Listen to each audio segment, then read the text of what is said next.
Bonjour Gilles. Salut! Bonjour à vous. Nous voici au troisième dimanche de l'Avent. Alors j'espère que ça va bien, ça se passe bien pour vous.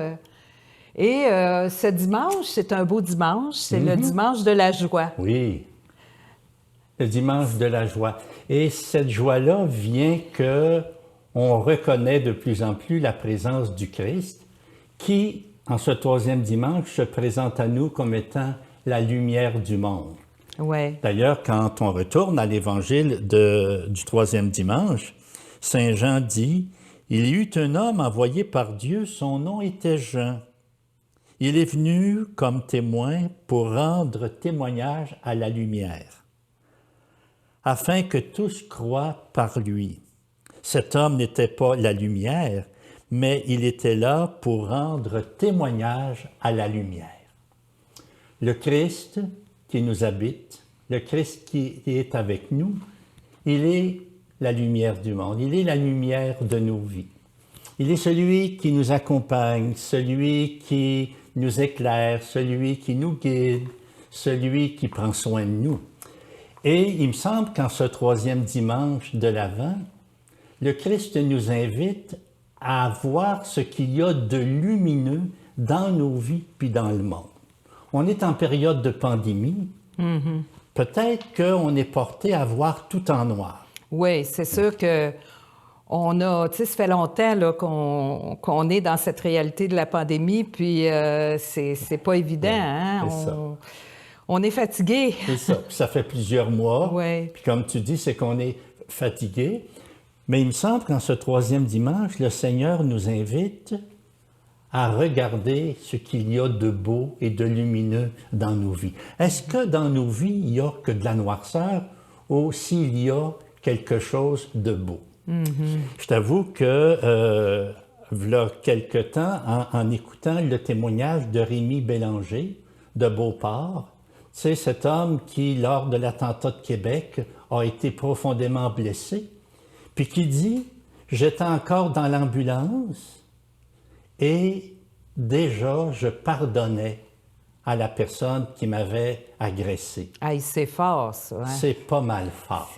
Ça, c'est vraiment de la lumière. Oui. Quand on est peut-être porté à voir de la noirceur, puis qu'on écoute un témoignage comme ça, moi, en tous les cas, ça me fait du bien.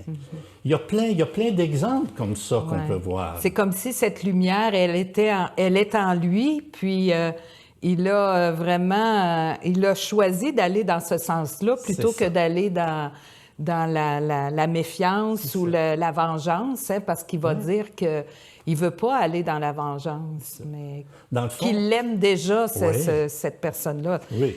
C'est très, très interpellant. Hein? Comme tu dis, c'est qu'il porte la lumière, mais il donne au monde cette lumière-là. Oui. Et c'est ça qui est extraordinaire. Puis c'est un peu, je pense bien, c'est ça notre mission. Puis le temps de l'Avent, il veut nous aider à nous resituer dans cette mission-là. Oui. D'être nous-mêmes porteurs de cette lumière du Christ, tu sais, qui est en nous, puis d'en prendre conscience. Et puis, parce que c'est un cadeau extraordinaire qu'on a reçu, hein, de cette lumière, cette présence du Christ qui est lumière en nous. Puis le Christ qui nous aide à voir ce qu'il y a de beau puis de grand. Tu sais, même si ça fait plusieurs mois, là, quand je vois encore notre premier ministre, le docteur Arruda, quand je vois le ministre de la Santé venir parler aux gens, tu sais, je me dis, notre gouvernement, il prend soin de nous autres. Tu sais, c'est pas simplement le gouvernement là, qui a des projets politiques là, qui nous semblent loin, là, mais ils sont là avec nous autres pour prendre soin de leur population. Ça, pour moi, c'est de la lumière. Ouais. On sent même parfois de l'émotion parce que c'est de prendre des bonnes décisions. En même temps, c'est pas simple. C'est pas simple. C'est difficile.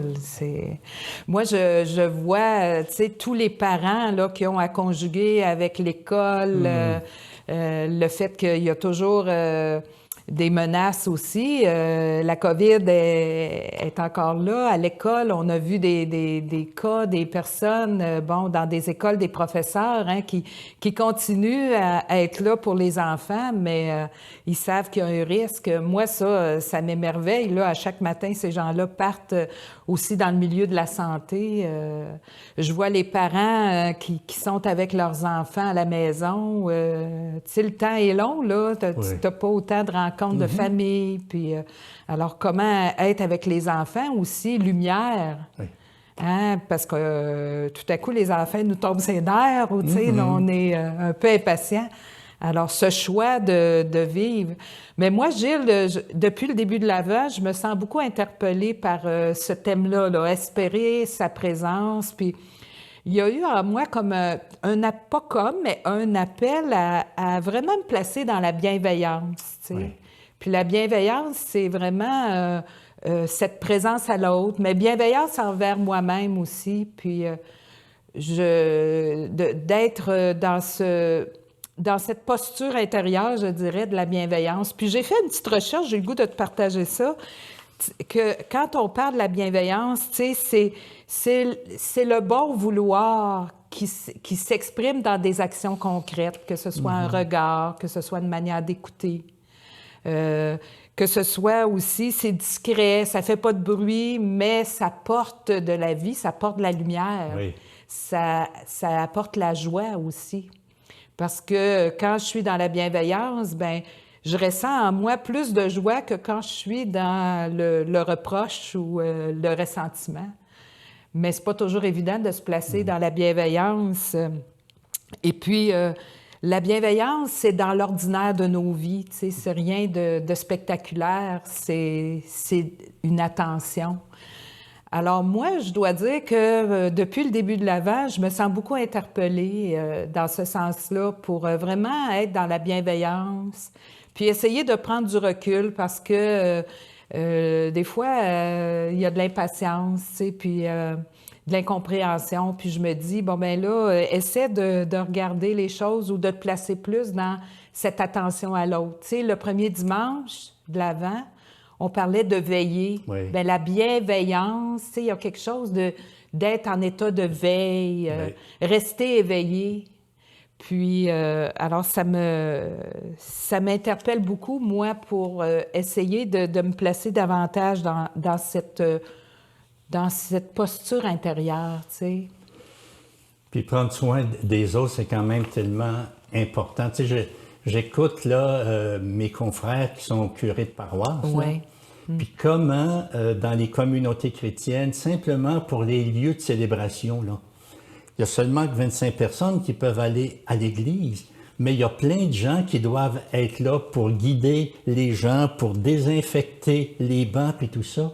Mais que de bienveillance envers les gens. Ouais. Que de bienveillance pour la communauté chrétienne. Ouais. Et ça, il faut quand même prendre conscience de ça. C'est ça. C'est quand même beau, c'est quand même lumineux, je trouve. C'est ça. Puis on voit là toutes les démarches qui se font en lien avec l'aide aux personnes démunies. Bon, Oui. puis on sait que dans la période que nous sommes, il y a beaucoup de difficultés financières. Alors là, on voit les gens qui sont engagés dans ces démarches-là, de dire les gens sont généreux, les gens comprennent. Je voyais une personne qui disait, bon, moi, j'ai reçu de l'argent du gouvernement, mais j'en ai pas besoin.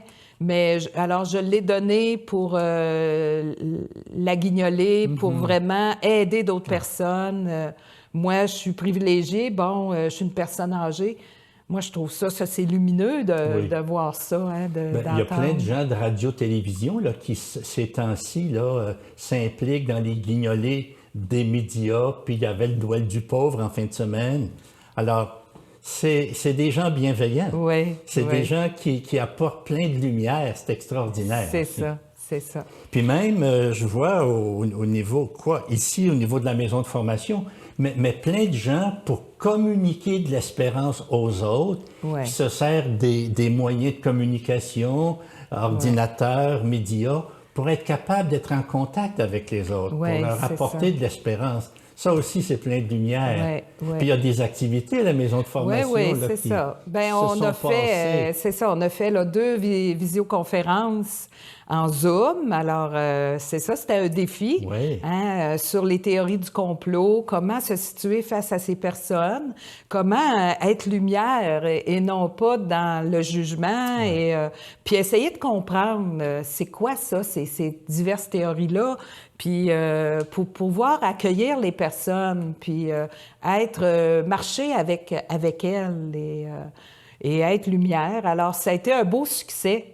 Vraiment, les gens étaient contents, puis ça faisait du bien Les gens disaient « Ah, ça me fait du bien de voir d'autres personnes, même si c'était sur un écran d'ordinateur. » La relation est importante. Hein.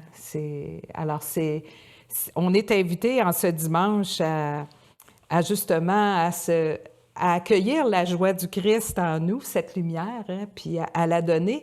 Et comme à chaque dimanche, on nous propose cette année une mission. Oui. Il me semble que la mission cette semaine, est-ce que ça ne serait pas d'essayer de voir, prendre un temps pour regarder, peut-être à chaque jour, un motif qui m'apporte de la joie, un motif de réjouissance, tu sais, qui m'amène à voir, soit en moi, dans mes relations, mais aussi dans des situations qu'on voit là, en ce moment, et de rendre grâce.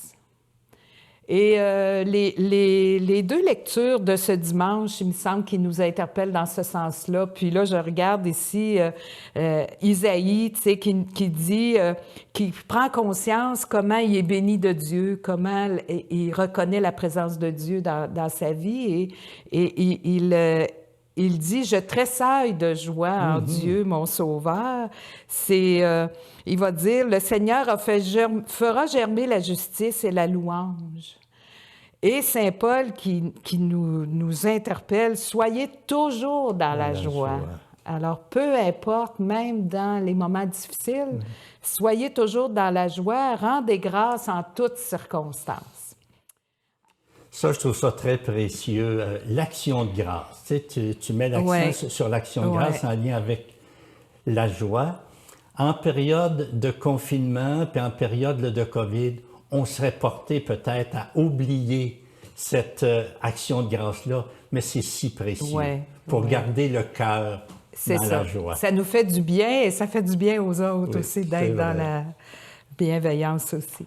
Oui. Alors, on vous invite à vivre la joie dans cette 3e semaine du temps de l'Avent, à la reconnaître en vous-même et rendre grâce pour cette réalité de la joie qui nous est donnée. Bonne semaine, Gilles. Bonne semaine, Sylvie. Merci.